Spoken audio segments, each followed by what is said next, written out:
Hey, I'm Sean, and let's make some comics. So, today I wanted to talk to you about making comics. What a shock!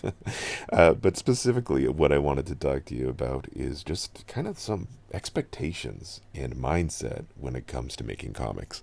Because, honestly, I think these are important things to set early on to try and avoid disappointment and burnout. And disappointment and burnout, those go hand in hand. I think a lot of people, when you start out to make a comic, ideally, you hope it succeeds. And success looks different to everybody, but it's not unusual. And if you've had these thoughts, you're not bad for it. But to think of things like, hey, I can't wait for my comic to get picked up and turned into an animated series or a movie or live action. I mean, hey, they adapt comic books all the time. That's almost the only thing that plays in movie theaters these days is comic book adaptations. So why not me? And hey, I don't want to crush your dreams. No one here is a dream crusher. It's great to have those aspirations. But those aspirations can turn against you as the cold bite of reality sinks its jaws in. Uh, what was I saying? Oh, yeah, cold reality.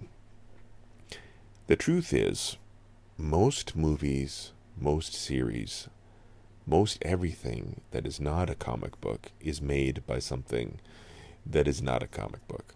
So, to put that a little bit better, most movies are made from screenplays, have nothing to do with comic books. Most animated series are made by people who were pitching animated series, nothing to do with comics. The one exception, I should say, is when we're talking about anime. There's a lot of anime out there that comes from a manga adaptation. That is like a pipeline. The only problem with that is if you're not Japanese, going that way is going to be an uphill battle. It's not impossible. It is doable. But again, if you're listening to this in English and you're not Japanese, tell you, that's tough. That's a tough road to go down. And even if you are Japanese, it's an incredibly competitive and oftentimes exploitative field. So good luck and God bless. So to get back to the original premise here, let's talk about mind frame. When you're making a comic, what should you be thinking? I'm kind of a purist here. I'm thinking you should be trying to make the best comic that's physically possible and not be thinking about the what ifs or what can happen. Because again, that likelihood is just, it's not there. You're probably not going to get adapted to that way. I hope you are, sincerely. I really do. But don't bank on it. What you should bank on is that at the end of the day, you're going to have a combination of words and pictures, and that's going to tell a story, and you want it to tell the best possible story. Now, outside of adaptations, what are some other expectations that are out there? Well, I think one of the basics is money. And it kind of ties into what we were just talking about, right?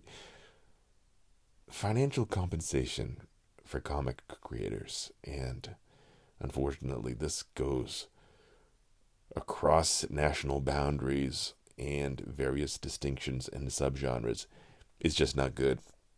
If you're looking to get lots of money by making comics, I can tell you virtually any field, any other field, is going to pay you better.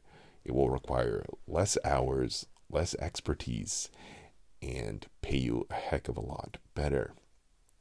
And I don't want to discourage anybody. I don't want to make you feel bad about pursuing a career in comics, but I just want you to go with eyes open. This is not how you make a lot of money. The vast majority, overwhelming majority of independent comic artists out there have another source of income. They're doing something else because you just can't support yourself on what you get from your work. 9 times out of 10. And even those who work for big publishers are likely having a lower to middle class existence. You have to be a pretty big name to be living comfortably in making comics. Now, is it possible? Absolutely. There are people who have made millions, if not billions, of dollars in comic work. But the biggest of the big boys, the people who made the most money in the comics field, is likely due to an older model that just is not really relevant to anyone starting out today. I'll give you an example. The two that I know who are made either $1 billion or close to it, I don't know if we have accurate numbers on it, but that would be the Charles Schultz estate, the guy who created Peanuts, also known as Charlie Brown, and of course, Jim Davis, the creator of Garfield. Those are billion-dollar franchises, largely through marketing and merchandising, but in no small part to the syndicate model that they were published through daily and weekly papers. And again, that's just a model that is not going to be viable for most people. Certainly not most people listening to this. Anyway, so I digress. You can make a lot of money. Comic creators have made a lot of money. In the 90s, there was a comic speculation bubble. So think NFTs, except they were comic books. So a lot of creators, including Todd McFarlane, no relation, creator of Spawn and other things, he made a ton of money. But he also was the co-founder of Image Comics. So a lot of different irons in the fire there. And again, a lot of merchandising. At any rate, you can make money, but just don't expect to make a lot. It's going to be hard. You have to have some other goals that you're looking for as well. The other thing I wanted to talk about, that ties into all of it really, is just what can you expect in terms of an audience? So if you are making webcomics in today's day and age, you're probably posting them on a major comic site. Back in my day, that's not how we did things. You just made a horrible HTML site and then linked it to a couple of comics aggregators. But these days, if you're doing a webcomic, you're probably doing it on Webtoon or some other Webtoon-like app. And honestly, when you're starting out, do not expect to blow up all at once. And again, all of this is with a caveat. I want to qualify all of it. Some people do. Some people post like one episode and it just does amazing. And kudos to them. That's great. That's excellent to hear. But that's not going to be the case for most of us.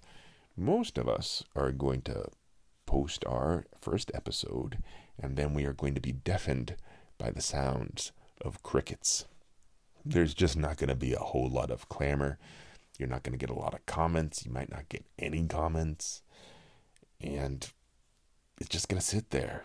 And that can be devastating. That's a horrible feeling because you worked so hard, put all of your effort into this thing that you believe in, that you hope is going to make you rich, that you hope is going to get turned into an animated series or a movie, and it's just sitting there staring at you with a big zero and nothing else is happening. Then yeah, that can be gutting. That's a terrible feeling. So when that happens, that terrible thing I just explained is likely going to happen. When that happens, try not to feel so bad because it's not just happening to you. That has happened to everybody who has ever posted on one of those sites. It's just the unfortunate right by fire. It's a test of sheer anonymity and negligence. So it's fine. It's perfectly normal not to get a lot of engagement right off the bat. So there you go. This is kind of a downer. You're not going to make money. You're not going to get adapted. No one's even going to read your comic. So real uplifting message. And the truth is, you're probably going to get a little bit of money. You might get a little bit of money, and you might get a good audience. You might get some people who love your comics so much it's literally the best part of their week. And that is excellent. That's a great feeling, knowing that your work actually really connected with somebody. And hey, you may not get $1 million movie franchise, but somebody just might make fan art of your comic, and that is awesome. That is excellent too. So really, it's not about all of these things. It's not about money. It's not about fame, and it's not about prestige. At the end of the day, if you're making a comic, it should be because you love comics and you have a story that you want to tell. And I think that's worth doing. I don't think you need to have any more than that. I think if you sincerely love the medium, exploring what works and growing as an artist is tremendously rewarding. Because that is what you can expect. If you, despite all of the grim proclamations I'm making, decide to move forward with this and commit your ideas to a page, you will get better as an artist, and you will develop a voice as a storyteller. And that is tremendously rewarding. So, any rate, I think I'll probably leave that there. I love you guys. I love every person who has endeavored to make a story come to life by drawing some stupid little guys on a stupid page, be it digital or paper. You are my people, and I want the best for you. And I want you to protect your tender little hearts and set your expectations a little bit on the low side while still keeping your dreams alive.